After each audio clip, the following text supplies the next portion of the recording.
It was Pat Weaver's idea. He brought us into his office and said, look, this was a man who was 6'3" or 4". His desk was pristine as opposed to mine. And God forbid he wasn't taller than everybody in the room. He used to use stilts to talk to us. The rest of us would sit on the floor and listen to him. But he was a genius who thought, well, television should be able to go any place and show the person at home what it might be in the United States. Of course, today we do a routine newscast. You're all over the world. But it wasn't routine at that time. It was brand new. So we would do the first location shoot from any place. And we would develop a theme for the show. It might be desert. It might be riches of the West or something or other. I did such a show once. And I had a reenactment in Tombstone, Arizona of the Wyatt Earp, the OK Corral thing. Except I didn't like the OK Corral. When I was there at 3 o'clock in the afternoon, Los Angeles time, it was going to be in the shadow.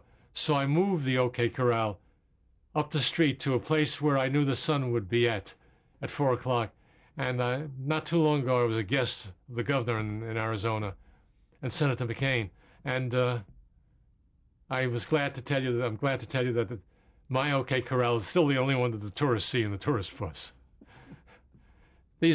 You could do this in live television. You had the excitement of doing it. And also, you had enormous power.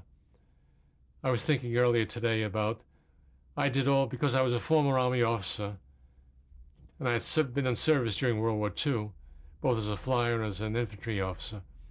And it was natural that I did the Defense Department shows. The Defense Department shows where every May, Wide World would do a visit to the various armed forces, and each armed service branch would have would fight for time on the air because they were being let into everybody's living room. And the appropriations come from the public for the Army, for the Navy, for the Air Force. If you could show off your latest hardware, it might be an inch up. So I had complete cooperation from the armed services. But some of the things that I did were outrageous. In one particular show, I had a pickup from an aircraft carrier, the FDR, and my camera was already on a boom and was out as far as it could, and I wanted that shot lined up against the sky. I wanted the flag and whatever, who knows what I wanted at that time. But I couldn't get it because I just couldn't get far enough off to the camera left. So I had the guts or the stupidity to say, move the aircraft carrier 3 feet to the left. And you can imagine what it is to move an enormous thing like that. But the power of live television was such that nobody in the Navy objected to it. They found a way of moving the aircraft carrier 3 feet to the left so I could get the shot I wanted. Were they also trying to show off in terms of America's might in the Cold War? Well, yes, it was America's strength. That was the point of it.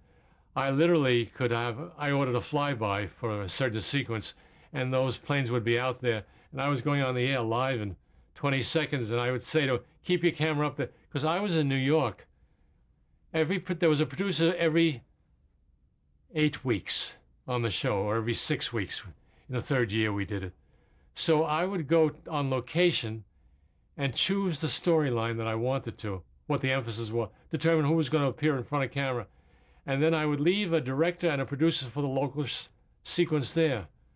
And we would be buying or renting the facilities for the shot. I might use 1,000 cameras or, 1,000 different microphones, 900 cameras or whatever it might be. Pat Weaver said to me, stop, Alan, with the numbers, because I used to write it in the opening. And he said, nobody at home gives a goddamn to how many cameras you're using. But it was the idea of all those cameras out there, and I would leave it there. Then I would go back to New York where I had David Bruckman and David Garraway, who was the host of the show. We were fully scripted. Each sequence had a script.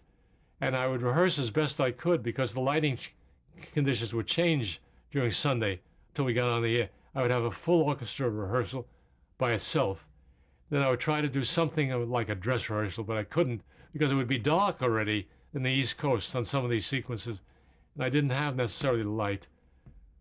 But you'd have to contend with it. But it was exciting. So in a sense, in the control room, I would be looking at the rehearsals. and I would no longer be in Norfolk or wherever.